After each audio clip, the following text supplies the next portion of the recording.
അധ്യായം 2. സഹോദരരെ, ഞാൻ നിങ്ങളുടെ അടുക്കൽ വന്നപ്പോൾ ദൈവത്തെപ്പറ്റി സാക്ഷ്യപ്പെടുത്തിയത് വാഗ്വിലാസത്താലോ വിജ്ഞാനത്താലോ അല്ല.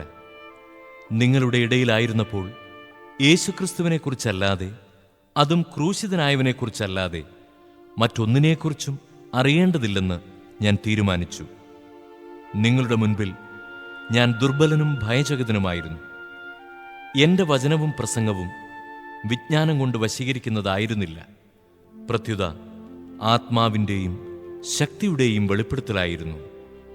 നിങ്ങളുടെ വിശ്വാസത്തിൻ്റെ അടിസ്ഥാനം മാനുഷിക വിജ്ഞാനമാകാതെ ദൈവശക്തിയാകാനായിരുന്നു അത്. എന്നാൽ പക്വമതികളോട് ഞങ്ങൾ വിജ്ഞാനം പ്രസംഗിക്കുന്നു, പക്ഷേ ലൗകിക വിജ്ഞാനമല്ല, ഈ ലോകത്തിൻ്റെ നാശോന്മുഖരായ അധികാരികളുടെ വിജ്ഞാനവുമല്ല. രഹസ്യവും നിഗൂഢവുമായ ദൈവിക ജ്ഞാനമാണ് ഞങ്ങൾ പ്രസംഗിക്കുന്നത്. അത് നമ്മുടെ മഹത്വത്തിനായി യുഗങ്ങൾക്ക് മുൻപേ തന്നെ ദൈവം നിശ്ചയിച്ചിട്ടുള്ളതുമാണ്. ഈ ലോകത്തിൻ്റെ അധികാരികളിൽ ആർക്കും അത് ഗ്രഹിക്കാൻ സാധിച്ചില്ല.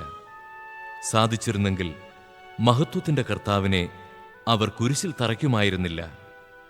എഴുതപ്പെട്ടിരിക്കുന്നതുപോലെ, ദൈവം തന്നെ സ്നേഹിക്കുന്നവർക്കായി സജ്ജീകരിക്കുന്നവ കണ്ണുകൾ കാണുകയോ ചെവികൾ കേൾക്കുകയോ മനുഷ്യ മനസ്സ് ഗ്രഹിക്കുകയോ ചെയ്തിട്ടില്ല. എന്നാൽ നമുക്ക് ദൈവം അതെല്ലാം ആത്മാവ് മുഖേന വെളിപ്പെടുത്തി തന്നിരിക്കുന്നു. എന്തെന്നാൽ ആത്മാവ് എല്ലാ കാര്യങ്ങളും, ദൈവത്തിൻ്റെ നിഗൂഢ രഹസ്യങ്ങൾ പോലും അന്വേഷിച്ച് കണ്ടെത്തുന്നു. മനുഷ്യൻ്റെ അന്തർഗതങ്ങൾ അവൻ്റെ ആത്മാവല്ലാതെ മറ്റാരാണറിയുക?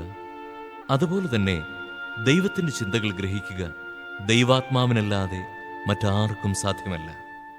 നാം സ്വീകരിച്ചിരിക്കുന്നത് ലോകത്തിൻ്റെ ആത്മാവിനെ അല്ല, പ്രത്യുത ദൈവം നമുക്കായി വർഷിക്കുന്ന ദാനങ്ങൾ മനസ്സിലാക്കാൻ വേണ്ടി ദൈവത്തിൻ്റെ ആത്മാവിനെയാണ്.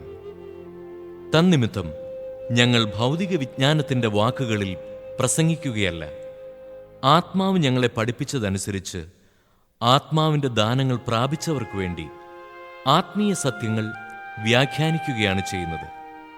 ലൗകിക മനുഷ്യന് ദൈവാത്മാവിൻ്റെ ദാനങ്ങൾ ഭോഷത്വമാകയാൽ അവനത് സ്വീകരിക്കുന്നില്ല.